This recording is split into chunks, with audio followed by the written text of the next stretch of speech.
السلام علیکم ورحمۃ اللہ وبرکاتہ۔ آج کی ویڈیو میں آپ جانیں گے کہ حضرت حسن اور حسین رضی اللہ تعالیٰ عنہ کی ولادت اور ان کے ناموں کا تعین کیسے ہوا۔ آنگن نبوی کے پہلے پھول سبت اکبر سیدنا حسن رضی اللہ تعالیٰ عنہ صحیح قول کے مطابق رمضان 3 ہجری میں پیدا ہوئے اور سیدنا حسین رضی اللہ تعالیٰ عنہ شعبان 4 ہجری کے کسی دن میں پیدا ہوئے تھے۔ دونوں بھائیوں کی پیدائش میں 11 ماہ کا فاصلہ تھا۔ حضرت حسن رضی اللہ تعالیٰ عنہ کی ولادت پر سیدہ فاطمہ کا آنگن خوشیوں سے بھر گیا۔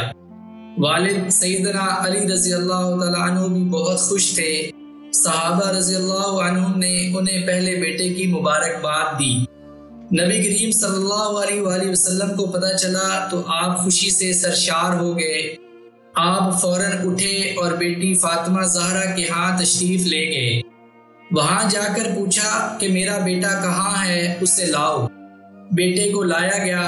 آپ صلی اللہ علیہ وآلہ وسلم نے انہیں ہاتھوں میں اٹھایا اور حضرت علی رضی اللہ تعالیٰ عنہ سے ان کے نام کے بارے میں پوچھا۔ حضرت علی رضی اللہ تعالیٰ عنہ سے روایت ہے کہ جب حسن رضی اللہ تعالیٰ عنہ پیدا ہوئے تو انہوں نے ان کا نام حمزہ رکھا۔ بعد ازاں جب سیدنا حسین رضی اللہ تعالیٰ عنہ پیدا ہوئے تو انہوں نے اس کا نام جعفر رکھا۔ سیدنا علی رضی اللہ تعالیٰ عنہ کہتے ہیں کہ رسول اللہ صلی اللہ علیہ وآلہ وسلم نے مجھے بلا بھیجا اور فرمایا کہ مجھے ان دونوں کے نام تبدیل کرنے کا حکم دیا گیا ہے۔ میں نے عرض کیا کہ اللہ اور اس کے رسول صلی اللہ علیہ وآلہ وسلم زیادہ بہتر جانتے ہیں۔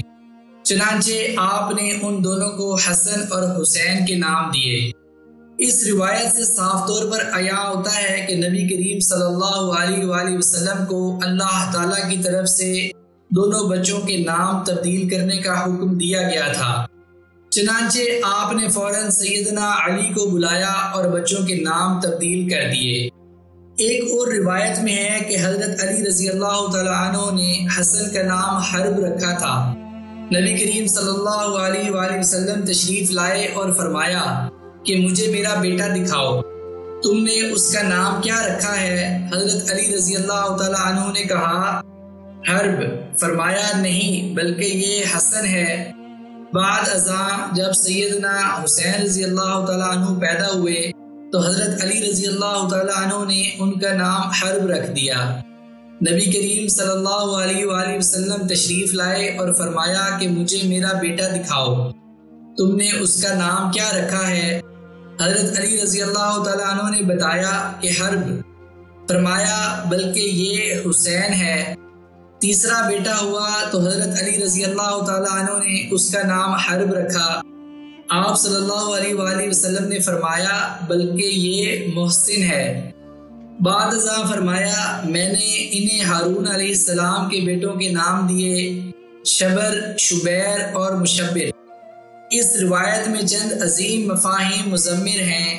ایک اہم نکتہ یہ ہے کہ رسول کریم صلی اللہ علیہ وآلہ وسلم نے جب حسن و حسین رضی اللہ تعالیٰ عنہما کا نام رکھا تو قبل از اسلام کے ان ناموں سے اجتناب کیا جو قتال اور خون ریزی کا مفہوم رکھتے تھے۔ آپ صلی اللہ علیہ وآلہ وسلم نے ان کے لیے حسن و جمال اور اچھے مطلب رکھنے والے ناموں کا انتخاب کیا۔ اس نکتے پر والدین کو خصوصی توجہ مرکوز کرنے کی ضرورت ہے۔ بچوں کے نام وہ رکھیں جو لفظاً بھی خوبصورت ہوں، معناً بھی اچھے ہوں، شرعی نقطہ نظر کے بھی موافق ہوں اور بہتر ہے کہ عربی نام ہوں۔ بچوں کے لیے ایسے نام کا انتخاب کیا جائے جو کسی سچے وصف کا مطلب رکھتا ہو۔ ہمیں اس امر کا ادراک کر لینا چاہیے کہ برا نام اپنے اندر بری عادات اور خصائل کا باعث بنتا ہے۔ یہ بات طے ہے کہ نام کا اثر آدمی کے اخلاق و کردار پر پڑتا ہے۔ جن دنوں مسلمانوں کے اندر صدیق و فاروق نام کے افراد تھے تب وہ دشمن کے مقابلے میں چٹانوں کی طرح مضبوطی سے کھڑے تھے۔ جن دنوں ان کے اندر حسن و حسین کے نام کے افراد تھے تب وہ رحمت و شفقت کا پیکر اور مجسمہ تھے۔ تاہم ایسے نام جو نزاکت کے معنی رکھتے ہوں ان پر صرف غلام یا غلامانہ ذہنیت کے لوگ راضی ہو سکتے ہیں۔ مسلمان جن دنوں غالب تھے وہ ایسے نام نہیں رکھا کرتے تھے، یہ ان کے اندر اس وقت رائج ہونے شروع ہوئے جب انہوں نے سیادت و قیادت کا منصب کھو دیا۔ امام نووی رحمہ اللہ نے کسی صاحب علم کا یہ قول لکھا ہے، اللہ تعالیٰ نے حسن اور حسین رضی اللہ تعالیٰ عنہما کے نام چھپا کر رکھے تھے، یہاں تک کہ نبی کریم صلی اللہ علیہ وآلہ وسلم نے اپنے بیٹوں یعنی نواسوں کو یہ نام دیے۔ یہ دونوں حسن و جمال والے نام دو خوبصورت اور شریف شخصیات کے نام تھے۔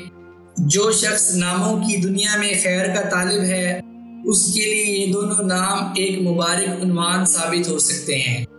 معزز ناظرین و سامعین کرام، میں امید کرتا ہوں کہ آپ کو یہ ویڈیو ضرور پسند آئی ہوگی۔ اگر آپ کو پسند آئی ہو تو اسے لائک، شیئر اور سبسکرائب ضرور کر دیجیے گا۔ میں اللہ تعالیٰ سے دعا گو ہوں کہ اللہ تعالیٰ ہمیں اور آپ سب کو آپ صلی اللہ علیہ وآلہ وسلم اور آپ کے اہل بیت کے نقش قدم پر چلنے کی توفیق عطا فرمائے۔ مجھے اپنی دعاؤں میں یاد رکھیے گا۔ جزاک اللہ۔